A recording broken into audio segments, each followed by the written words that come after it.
Je vous apporte des salutations de l'Église protestante évangélique Connect. Nous nous sommes donné un nouveau nom parce que nous avons le désir de connecter à Dieu, de nous connecter à Dieu, de nous connecter aussi les uns aux autres, évidemment, en tant que chrétiens, mais de rester connectés au monde, à ceux qui nous entourent, parce que nous voulons leur apporter de ce dont nous vivons nous-mêmes. Alors c'est à peu près ce que nous vivons là, à ce moment même, en ce moment même, là-bas. Où est l'homme à la technique? Il faut que je lui fasse signe ou que des clins d'œil, je ne sais pas, pour avancer. Ça va? Ou la femme? Pardon. Oui. Vous avez déjà entendu par Alison que nous avons ce projet, où c'est en train de se réaliser, de faire un échange entre prédicateurs de 4 villes. C'est ça? 3 ou 4? 4, parce que Le Mans, c'est un peu à moitié à l'ouest, à l'est, pardon, à ma droite. Donc, il y a à peu près 1 heure de distance de chacune des églises que je vous montre, une après l'autre. Alors, il y a Laval, pour ceux qui n'ont jamais été. C'est comme ça que ça se présente. Oui. Il y a aussi Angers. C'est plus moderne encore, il faut le dire. Et il y a le CEP du Mans qui a aussi changé de look un peu. Oui, c'est très bien. Alors, qu'est-ce qu'ils ont en commun? On va encore tu avances et puis on va voir. Oui, déjà pour dire, il y avait aussi un réseau d'églises comme le nôtre. Hein. Un réseau d'églises, tu peux faire en arrière, marche arrière. À l'époque, non, c'est pas ça. Alors avance à ce moment-là. Voilà.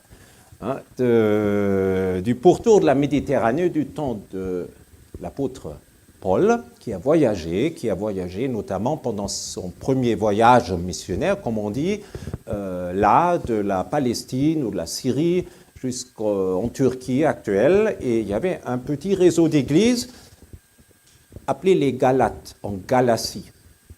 Galatie, c'était apparenté, j'ai appris que c'était une tribu de Gaulois qui s'était installée là-bas. Intéressant. Voilà.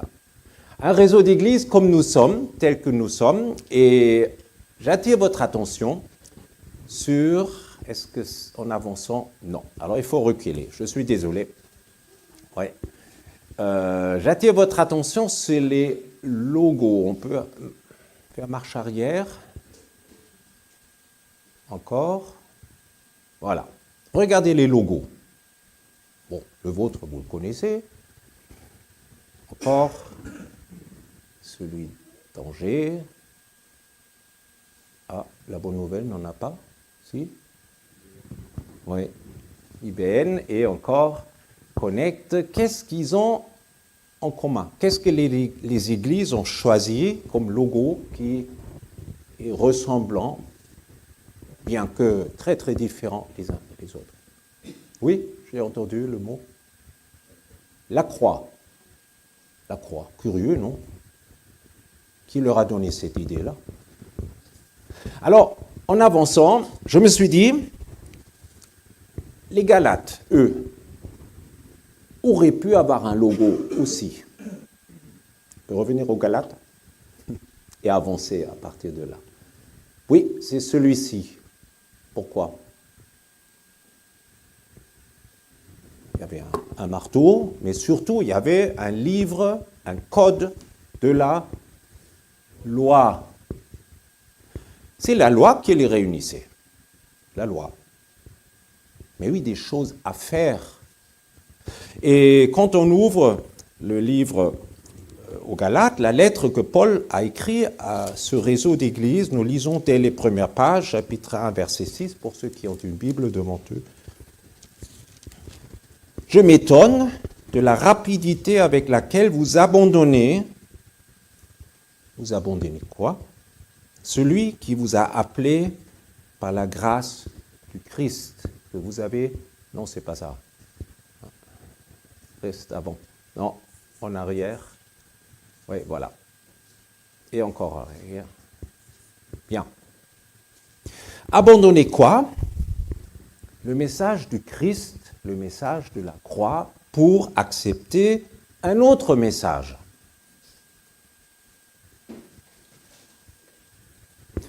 Quel est cet autre message? Je vais vous raconter une histoire. Celle d'une jeune fille qui vivait une petite maison toute délabrée, abandonnée, comme il y en a un peu partout. Et pour cause, elle était abandonnée elle-même. Elle n'avait plus de famille. Elle vivait seule, elle grandissait seule et elle était plutôt mal habillée, plutôt sale. Elle n'allait pas à l'école. Non, c'est pas ça du tout. Est-ce que vous pouvez revenir? Voilà, restez là jusqu'à ce que je vous dise. Elle n'allait pas à l'école, elle traînait traînait avec d'autres jeunes. Et plus elle avançait en âge, plus elle grandissait, pire c'était. Elle était partie la nuit, faisait du bruit. Les gens qui vivaient en face dans ce quartier regardaient d'un mauvais œil, finissaient par rouspéter ou se plaindre. Observer la situation de plus en plus malheureuse parce que cette fille était malheureuse, pourtant elle s'appelait Grâce. Vous pouvez avancer? Non, ça ne s'appelle pas Grâce. Ça alors. Ça ne marche pas comme ça marchait chez nous. Ah là là là là. C'est la Sarthe qui nous sépare de... Non. Alors, bougez pas. Très bien. Alors, non, il faut revenir arrière, franchement. C'est pas ce que je veux dire. Bien. Merci pour votre indulgence et patience. Alors, cette Grâce, elle regardait aussi la maison d'en face, qui était toute différente que la sienne. Elle était bien propre. Elle entendait du bruit aussi, mais du bruit d'une famille, d'enfants, qui jouaient, qui chantaient, qui criaient parfois, mais il y avait aussi la voix probablement de leurs parents, d'adultes, qui était apaisante, rassurante. Les fenêtres laissaient transparaître une lumière chaude. Et la nuit, quand elle rentrait tard, ou de plus en plus tard, ou tôt, quand elle ne voyait plus la lumière, c'était du calme vraiment, vraiment bienfaisant. Elle avait des drôles de pensées. Elle se disait, non, c'est pas possible. Pas moi, hein. C'est pas fait pour moi, mais pourtant, j'aimerais tant. J'aimerais regarder une fois. J'aimerais aller chez eux. Ils ont de la chance. Qu'est-ce que je ne ferais pas pour, à la rigueur, faire partie de cette famille? Qu'est-ce que je ne ferais pas? Elle a commencé à faire quelque chose. Elle a fait des drôles de choses. Quand il voyait les gens sortir, il leur disait « bonjour ». Et finissait par guetter les gens pour qu'ils sortent quand ils sortaient. Quand la voiture arrivait, elle proposait de laver la voiture. Et puis, de porter les courses jusqu'à l'entrée de la voiture. Et commencer à se laver, à changer de vêtements, à s'acheter ou plutôt subtiliser des fringues. Et quand il y avait une bande de garçons chez elle, la nuit, elle demandait de baisser le son. Elle a essayé de faire en sorte qu'elle soit mieux vue de l'extérieur, enfin de la famille en face. Et Grâce essaie. Et Grâce espère. Et Grâce désespère. Personne ne soucie d'elle. Elle ne peut pas devenir pour faire partie de cette famille. Elle peine à s'améliorer, à être suffisamment digne pour être accueillie. Elle peine pour faire partie de la famille. Et alors, elle ne s'attendait pas du tout à ce qui allait se passer. Un jour, elle entend appeler son nom. Grâce, Grâce, tu es là? Bien. Il y a la voix de l'adulte, d'un des parents qui appelle le père. Elle traverse la rue un peu incertaine de l'avoir entendu. Tu peux venir, et elle entre là, et tout est préparé, un petit goûter dans le jardin. Et elle ne revient pas. Tu peux venir plus souvent, autant que tu veux. Et elle veut souvent. Qu'est-ce qu'on est bien? Elle a cherché si longtemps. Et même ses efforts sont oubliés, même son passé semble oublié. Personne ne lui en parle. Elle a honte de sa situation. Mais c'est comme si rien n'a été. Elle est accueillie. Et plus que cela, un jour, on lui demande, mais tu veux rester pour toujours? Tu n'as personne. Mais moi.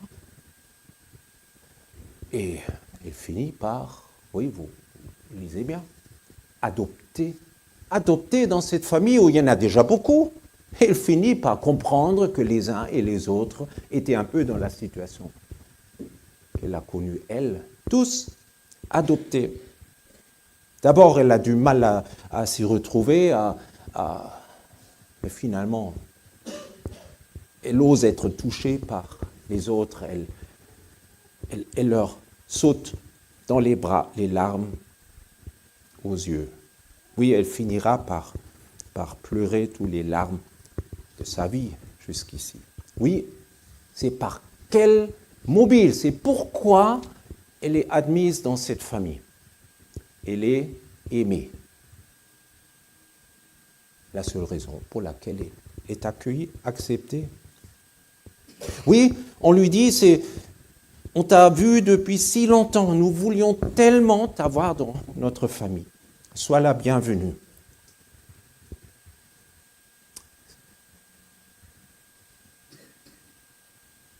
Pour faire partie de la famille de Dieu,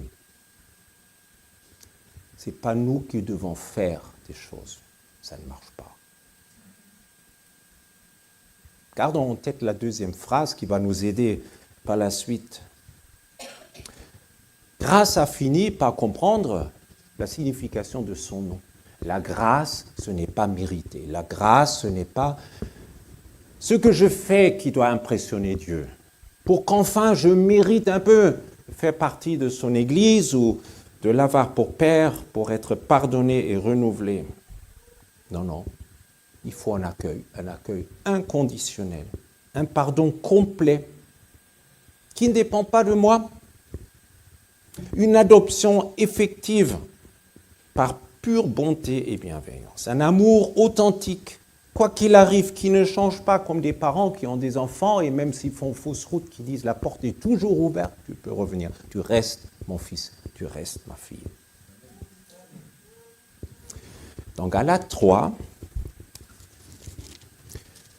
nous lisons un peu l'histoire de grâce, de grace. Ah, j'ai oublié de prononcer comme il faut. C'est ça, hein? Mais oui, bien sûr, c'était grace, c'était pas grâce. Alors, bon, la même signification. Chapitre 3, verset 26, Paul écrit aux Galates, entre autres, il y a tout un développement, mais il dit, chapitre 3, verset 26,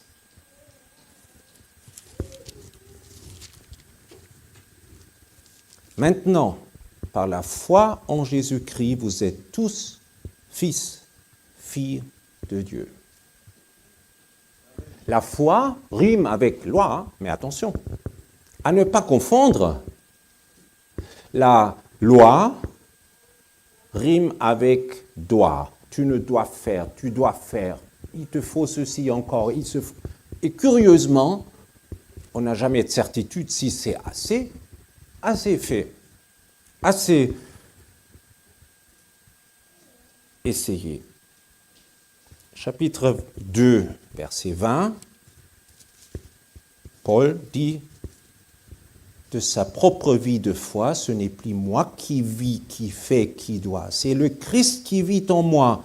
Chapitre 2, verset 20. Ma vie en tant qu'homme, je la vis maintenant dans la foi au Fils de Dieu, qui, par amour pour moi, s'est livré à la mort à ma place. Cette grâce n'est pas bon marché, même si elle est gratuite. Elle a coûté un prix énorme, sans équivalent dans ce monde. Elle a coûté le prix de la vie du Fils de Dieu, du Fils de cette famille. C'est impensable. Nous n'avons pas les capacités de concevoir, de comprendre ce que cela signifie. Une mort atroce sur la croix, instrument de torture de l'époque, le pire, dans des souffrances innommables qui pouvaient durer des jours. Nous le savons, évidemment, mais arrêtons de croire que c'est nous, même après notre conversion, qui pouvons continuer à impressionner Dieu. Paul prend le temps de le rappeler. Il dit c'est fondamental.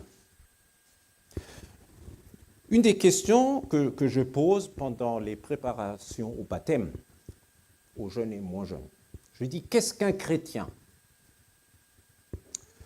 Et c'est malheureux d'entendre, mais c'est quelqu'un qui suit le Christ, oui, mais qui accomplit les commandements de Dieu. Non, je dis faux. Ce n'est pas l'évangile. C'est un autre message. Ce n'est pas la bonne nouvelle. C'est ni bon, ni une nouvelle. C'est ancien comme le monde. Tout être humain essaye de s'améliorer, toute religion, toute politique essaye de bien faire, de se ressaisir, et ce n'est pas bon parce que ça ne marche pas.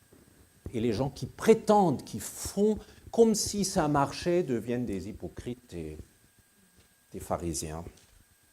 Qu'est-ce qu'un chrétien qui entend la voix du Père, qui lui dit « Viens, viens, je veux te faire grâce », qui entendent l'accueil, qui se laisse accueillir, adopter, qui se laisse porter. Le mot foi, croire dans la Bible, littéralement, dans l'hébreu, veut dire porter sur la hanche. Un bébé, un enfant, on le porte, peut s'appuyer sur la hanche. Je te porte, tu es d'accord de te laisser porter ? C'est ça la confiance, c'est ça la foi.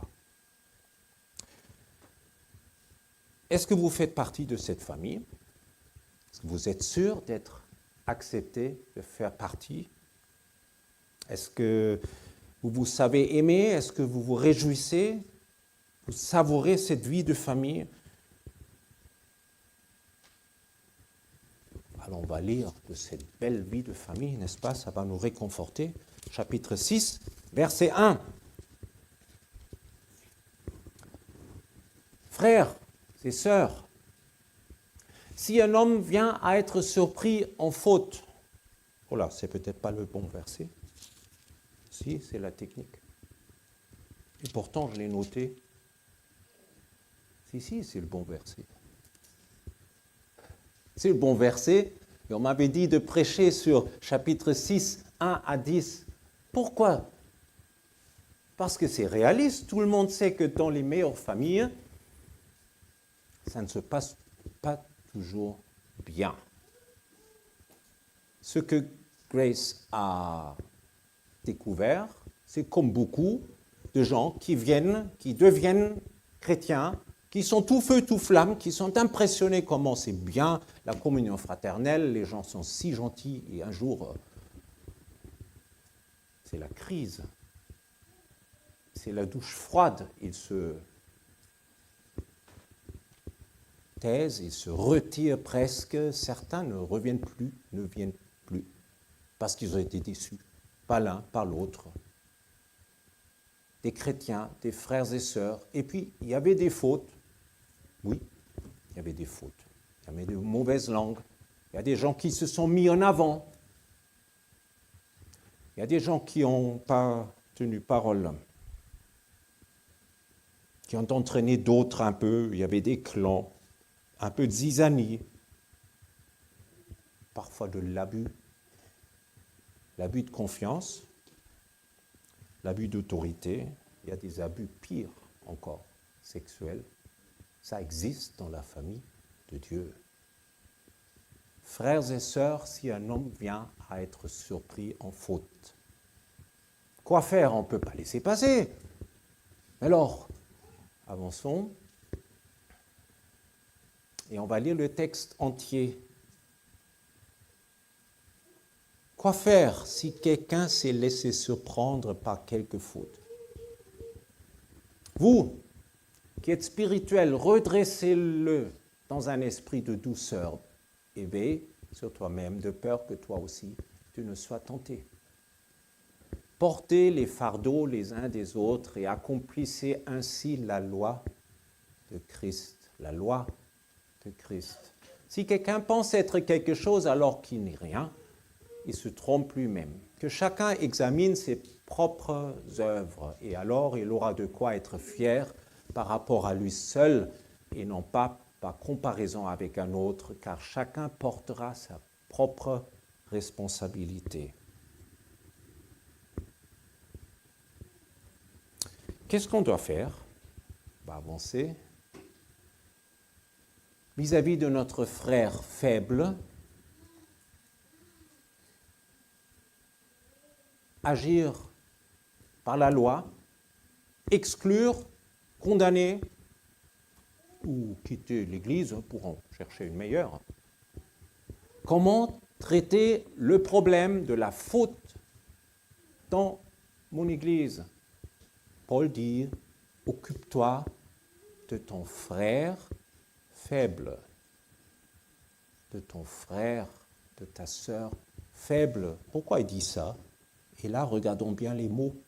Si quelqu'un s'est laissé surprendre par une faute, quelque faute que ce soit, pourquoi il choisit ces mots-là? Pour dire, mais fais-lui grâce.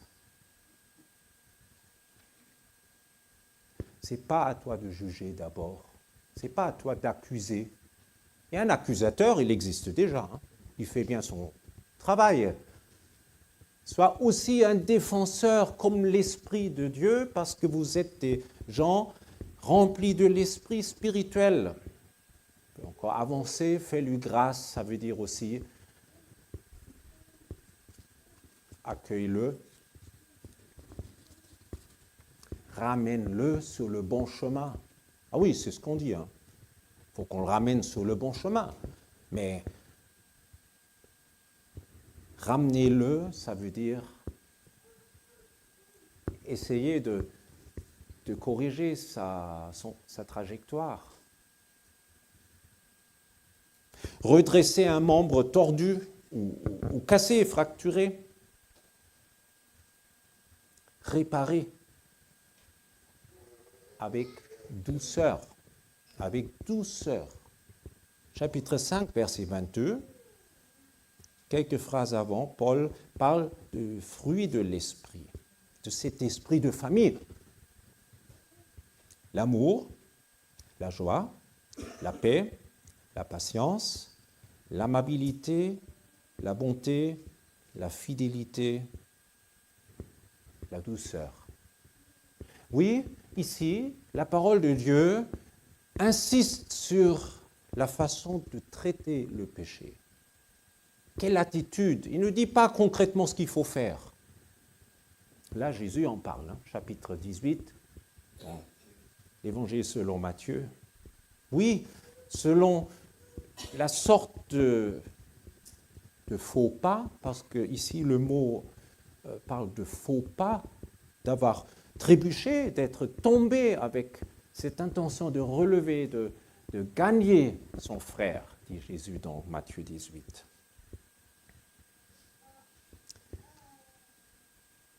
La loi ne condamne certes pas de telles choses, et c'est la loi de Christ d'aimer d'aimer avant tout. L'amour couvre tout, excuse tout, espère tout, ne compte pas, ne s'arrête pas là. Pourquoi? Parce que le Seigneur fait pareil avec nous, avec toi et moi.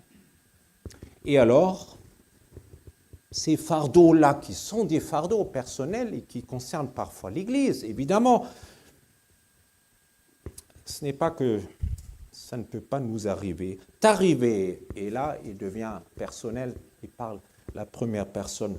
J'ai lu dans un commentaire devenu célèbre d'un certain Martin Luther, oui, 1519, ce n'est pas d'aujourd'hui ni d'hier.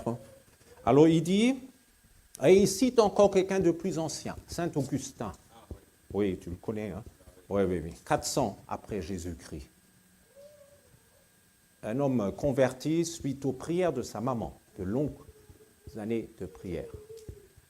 Alors il dit, écoutez bien, je lis d'abord en version originale, c'est ça? Nirgends bewährt sich der geistliche Mensch so wie bei der Behandlung fremder Sünde.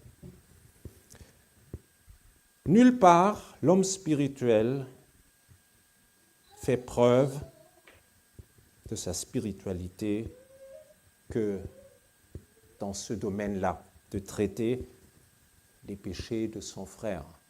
Là, notre amour est mis à l'épreuve. Et encore, il dit, ne crois pas, toujours Saint Augustin, cité par Luther, ne pense pas que tu ne pourrais pas tomber dans le même péché, soit que tu es déjà, soit tu l'étais ou tu le feras. Si Dieu ne nous garde pas, nous pourrons être demain dans la même situation et avons besoin aussi de ce traitement-là de nos frères et sœurs. Beaucoup de compassion, parce que nous sommes des hommes et des femmes. C'est ce que Paul écrit ici. Si vous avez une Bible seconde, vous pouvez lire. Si un homme était surpris, oui, nous restons des hommes et des femmes. Penses-tu à quelqu'un? Ah oui, nous pensons tous à quelqu'un. Que penses-tu faire? Parler ou ne pas parler? Il y a des fautes où le Seigneur nous demande de passer dessus. Soyons pas susceptibles. Il y a des choses qui sont vraiment pas graves, qui nous arrivent de la part de quelqu'un d'autre. Excusons, cherchons à lui parler si c'est peut-être plus grave. On peut s'expliquer. Souvent, c'est un problème de communication, de malentendu. Ah oui, c'était même pas méchant de sa part. Parfois, c'est plus grave, je l'ai déjà dit. Ça concerne toute l'Église. Il y a une démarche bien décrite dans Matthieu 18. Ce qu'il faut faire, en parler à plusieurs, parler avec les responsables de l'Église et suivant, vous l'avez peut-être dans le règlement intérieur de l'Église, ce qui convient de faire suivant le genre de péché. Mais ça ne change rien dans notre attitude envers lui ou elle. Cherchons parfois l'aide professionnelle, c'est important. Hein, quand il y a un combat de coq entre responsables d'église, et ça n'arrive que chez les autres, alors il faut un médiateur, il faut quelqu'un de l'extérieur du réseau d'église, du national, qui pourra aider à se réconcilier, ou en ce qui concerne le couple, ou je parlais des abus sexuels, il y a des associations, une notamment, du CNEF qui s'appelle Stop Abus. Le téléphone, on peut l'appeler, parce que ça peut être difficile dans un cadre local. Et on peut être aidé, que ce soit en tant que victime, soit en tant que quelqu'un qui a observé peut-être quelque chose. Mais comment faire? On a besoin d'aide professionnelle. Ton frère faible, non pas pour être bien vu de Dieu, mais je vais remontrer la phrase qui est l'autre, parce que tu fais partie de la famille. J'espère que vous vous rappellerez. Ce n'est pas vivre avec le Seigneur pour que nous lui fassions plaisir. Mais c'est parce qu'il a plaisir en nous, et parce que nous sommes aimés, parce que nous faisons partie de sa famille, nous pouvons agir comme lui, envers aussi le frère faible. Et j'ai encore 2 minutes à rappeler d'aimer quelqu'un d'autre, d'aimer celui dont Paul parle ici. Que celui à qui l'on enseigne la parole donne une part de tous ses biens à celui qui l'enseigne. Ne vous faites pas d'illusions, Dieu ne se laisse pas traiter avec mépris. On récolte ce que l'on a semé. Celui qui sème pour satisfaire ses propres désirs d'homme, livré à lui-même, récoltera ce que a produit cet homme, c'est-à-dire la corruption. Mais celui qui sème pour l'esprit moissonnera, lui, ce que produit l'esprit, la vie éternelle. Faisons le bien sans nous laisser gagner par le découragement, car si nous ne relâchons pas nos efforts, nous récolterons au bon moment. Ainsi donc, tant que nous avons l'occasion, faisons du bien à tout le monde, et en premier lieu à ceux qui appartiennent à la famille des croyants, envers nos proches dans la foi. Aime qui? En plus de ton frère faible, ton frère formateur, qui enseigne, de qui nous recevons des choses dans l'Église. Celui qui fait partie de ceux qui prêchent, qui sont formés, qui sont à mi-temps ou à plein temps. Quelqu'un qui forme, non pas qui formate. Formater n'est pas la même chose. Mais former, c'est justement quelqu'un qui ne veut pas qu'on fasse comme tout le monde dans le même sens, mais d'avoir des sens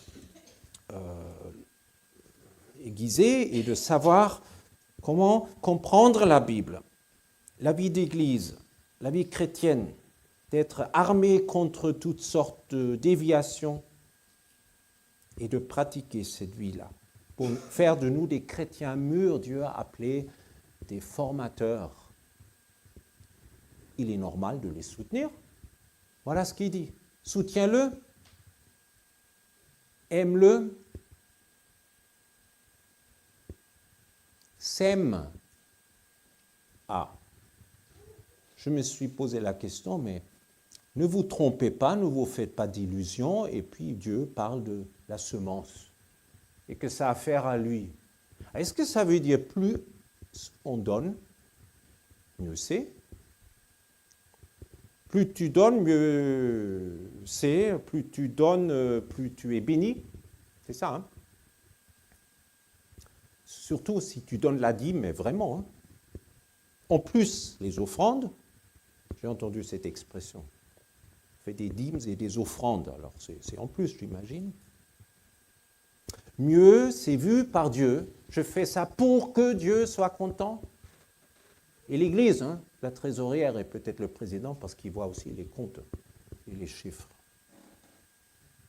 Est-ce que je vais trop loin? Bien sûr que Dieu l'aime. Mais ne faisons pas pour que, mais faisons parce que nous faisons partie de sa famille. Parce qu'il nous aime tant, parce que nous sommes bénis aussi matériellement, mais que nous donnions et montrions notre amour pour le Seigneur et pour le frère et sa sœur.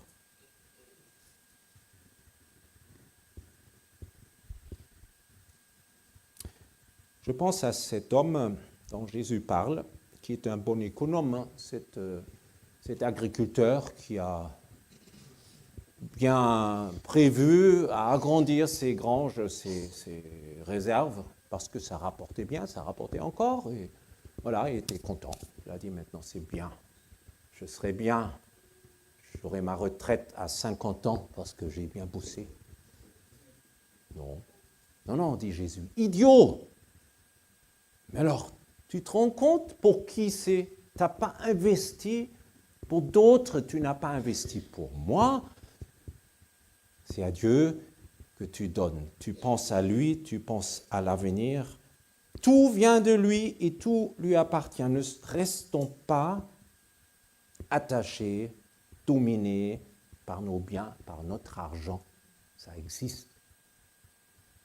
Jésus dit, vous ne pouvez pas servir deux maîtres.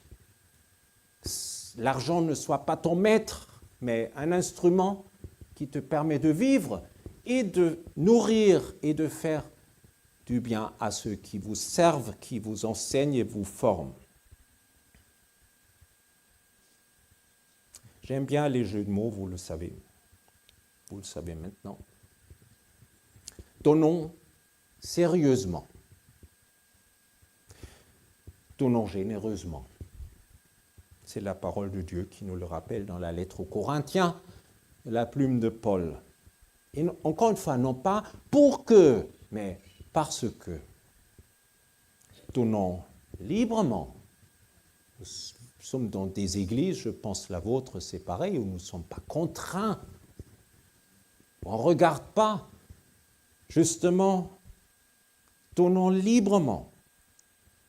Donnons joyeusement. Le Seigneur aime celui qui donne avec joie. Peut-être que c'est le barème. Je dis peut-être.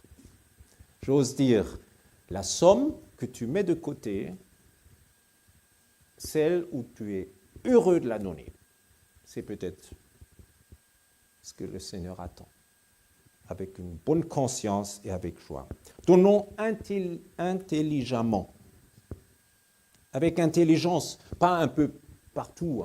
Il y a beaucoup de sollicitations aujourd'hui, évidemment. Il y a plein de bonnes causes, de bonnes associations, même non chrétiennes. Nous sommes libres de le faire, mais pensons à notre église locale. Pensons à notre union d'église. Ça doit être la priorité, il me semble. À notre réseau d'églises, je suis très reconnaissant que l'église du Mans nous a soutenus pour la réfection de notre toiture. Alors, je dis encore merci à vous tous. C'était un encouragement, c'était une aide précieuse et on a vu que le réseau d'église fonctionne. C'est amour parce que nous faisons partie de la famille de Dieu. Donnons régulièrement. Oui, ce n'est pas un scoop. Et nous lisons dans la parole, oui, chaque premier jour de la semaine, c'est le dimanche, que chacun est préparé avant, qu'il ait réfléchi, de donner sérieusement, généreusement, librement, intelligemment. Peut-être les premières semaines du mois, ça peut être intelligent aussi. Non pas donner ce qui reste à la fin du mois, parce que parfois c'est juste. Donnons d'abord. Enfin, beaucoup de choses. Aime ton frère formateur, c'est le deuxième et le dernier point. Un nouveau logo pour vous, ça vous va? Et encore, les questions personnelles. Quel frère faible dois-je aider dans mon église? Quel frère, c'est l'autre question, je crois, formateur dois-je soutenir? Peut-être quelqu'un qui va faire des études de théologie, qu'on peut soutenir, qui serve un jour dans notre réseau d'église, ce qu'on ne peut pas faire seul en tant qu'assemblée locale.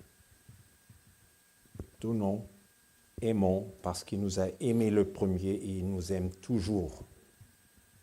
Amen. Je crois que c'est la dernière, non? Oui. Très bien.